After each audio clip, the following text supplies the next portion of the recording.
enough with the Hamon stuff. We've done this 10 times. I'm done with Hamon. Yeah, well, I hear reggae music in my mind right now. We be jamming. That is correct. Yeah. The Jamboard. And I hope you like jamming too. I do like jamming, especially with the Google Jamboard. Yeah. Pun it up, baby. We are talking about Google Jamboard, the free app that is now part of the G Suite Free to You app suite. Yep, you can get it, download it from the Chrome Play Store. Chrome Play Store. It's the Google Play Store. The Google Play Store. You can get it from your App Store on your iPhone or your iOS device. True. You can get it in the Play Store. Yeah, the Android market. In the Android market for all those types of wonderful touch devices. And it's a website. If you do jamboard.google.com, you're there as well. And the website is not editable. We're going to throw that out there right now, but we'll show that a little bit more Currently. later. Yeah. Also, there is a hardware product, Yes. the Jamboard. The Jamboard, the The actual Jamboard. board. Yep, and we'll do some movie magic and Whoa, there it is. we got the Jamboard. It comes in 3 different colors, red, blue, and black. Yes, it does. And I hope to have one soon. Ooh, I do. I hope you get that grant. I'd like to. But what we're here to talk about is not only the software, but the fact that you don't even need the board itself to be able to use it in a classroom. Right, we're getting into where you're doing your interactivity from. Eric himself is doing his interactivity from a wonderful Acer R13. Yep. One of the I've devices got we it have. flipped open. It's a Chromebook convertible that's now in tablet mode. And I've just launched the Play app for Jamboard. Yep, and so he's cast that onto this TV. I'm going to join his from this wonderful Pixelbook. Thank you very much, Google, Anita Flanagan, Aditya, and all the great people at Google for letting me borrow this for a little bit to do this video. Also, I have the pen, the Pixelbook pen. For me, this is a great tool because I need that kind of refined part of it. You'll see by my handwriting, it's awful.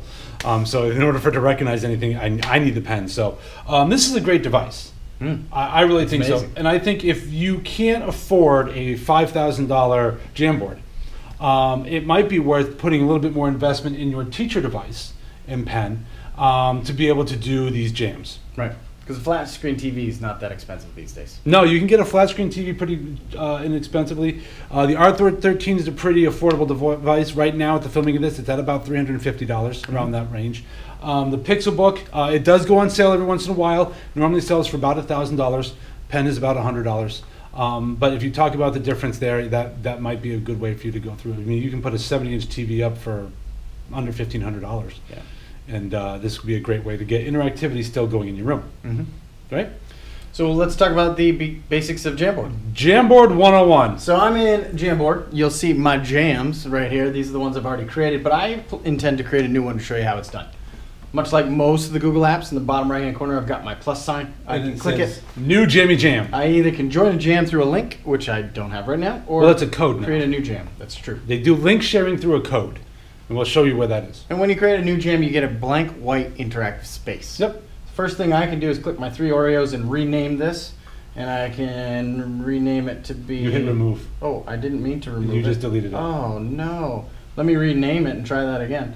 I hit my 3 Oreos, I rename top layer, not remove, that's my finger. And I'm just going to call it my jam. That's why I like the pen. Yeah. Thank you. You can't fat finger a pen. So now I can start drawing. You'll notice I have tools down the left-hand side, but before I get going, we want to collaborate. I want to collaborate with Tom because he's got this beautiful device over here. So I'm going to hit those 3 Oreos one more time in the top right-hand corner. This time I'm going to select Add People, and I'm just going to start typing in Tom's name, and oh, he appears right away. Processing. This is being sent to him. Yep. It's sent to him. He just got an email notification, just like anything else. And I just refreshed my screen on the Jamboard app, and boom, I've got my jam. Once I click on it, you'll see a Tom's joined. I'm still pink. Oh, yep.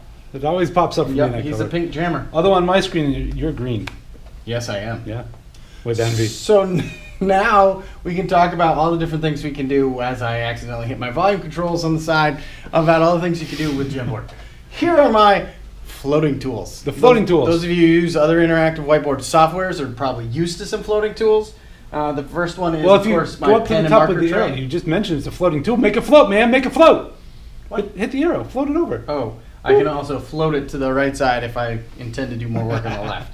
That's what he meant by that. That's the floating tool. But if I click my pen, I've got options for pens, right? I've got my marker, I've got my highlighter, I've got a paintbrush, I've got word associations, which uses machine learning. I've got another tool that'll automatically detect what I've drawn and try and make it into basic shapes. And the last one kind of goes out on the web and says, this is what you mean.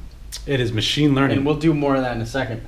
I can erase what I've done. If I just click the eraser and start erasing, I can erase small marks, but I can also hit it again to clear my entire board. Colors. I've got colors. Everyone can choose a color. Right now, basic colors. I'm sure more are coming, but for right now, these are my options.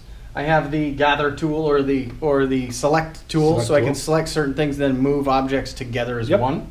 And I have a little sticky note, which I can say, all right, I'm just going to. You brought the test up. There you go. Yeah, I did. And that way, the next time Tom goes I'm seeing them to see it, he sees test as well up on the screen. But I want to make sure that we talk a little bit more about these pen tools. So Tom is writing something on the board. It's syncing. There is a slight delay, but it's pretty good. I can also see Tom's face in the tool. And he wants to write, so he's added that to our board. Okay, we can do brainstorming now back and forth. So let's talk a little bit more about some of the machine learning options. So Tom just went into the pen and he chose the letters, which now is going to recognize his handwriting, as awful as it can be at times, and still hope to convert it into actual type letters, which is pretty impressive. And what's really cool too is if I'm doing this and I'm like, oh my God, I messed that up, I can just strike through it, whoop, gone. So he literally just took his pencil and striped right through it and it was gone. Okay. Another machine learning is the bottom one. So as Tom's going through that, I can do some auto draw. This kind of takes the same, gone baby gone. It takes some of the features that you see in some of other Google AI. It looks like a magic wand. So I can draw a rudimentary house here with my finger. And in a second, underneath, machine learning's taken over. It's analyzing my drawing, and it's going to come up with some objects in clip art view of, oh, did you mean that? Of course I meant this house. That's exactly what I drew. I don't know why. And you can see I made this weird, squiggly, awkward looking thing, which for me was supposed to be a computer. And thank goodness it knew what it was, because I wouldn't have had any idea what that was to begin with. Now I'm going to zoom into mine. That way I can hold down and select it, and I can make it bigger. And you'll see in a second as it resyncs that movement. I'll show you on the house on mine. I do the same thing. I highlight it. It becomes green. I can make it bigger. I'm just using my fingers on the board. I can spin it around. Or if I don't want it at all, I can just simply drag it to the bottom of the screen. You see a little trash can here at the bottom. Let it go, and it disappears. So I want to select a couple things because I want to trash all of them. So what I'm doing is I'm selecting around my stuff that I wrote here, and that'll pop up. And once I start moving it, you'll be able to notice that I've moved this around the screen all as one thing, maybe. So he just clustered it and moved it all around. And this is, like I said, there's a slight delay on that when it's coming from another device. But you can do a lot of different things that way, which is kind of nice. Yeah, and like I said, this is a real basic rudimentary of showing what the cool tools are. This is how you start collaborating. Once you hit the back button, actually before you hit the back, well, you can't see it as well, but hit the back button. Yeah. You've now saved this. Right, just like Google, it's automatically saved. It's saved, it's there, you can go back and view this board. You don't have to go out to your whiteboard and take a picture of it with your phone to save it. You've got it right there. Also, if you want to do something like morning notes, you like to write out your morning notes on your board. Mm-hmm. You could do that like we just did. Yep. In fact, I'm just going to add another slide at the top. I just hit the arrow to the right. Slide 2 pops in, and now I've got another blank space to fill in on. And my collaborators can do the same, and they can be writing on different slides at the same time I am, so you can do a collaborative piece that way with your class, where everybody gets a separate slide, can work on it all at once, and you still have your full slide deck ready to go. And then he can write his morning notes because he's getting ready for the kids coming into morning meeting. Yep. So what we can do at that point is if Eric hits the Oreos, yes, there is an option up there for save to PDF. Share Jammin as PDF. As a PDF. And what that's going to do is it's going to create a PDF and automatically bring you into Google Classroom. So you can bring that as your morning assignment right in there and say, here we go, kids, go ahead and take a look at that.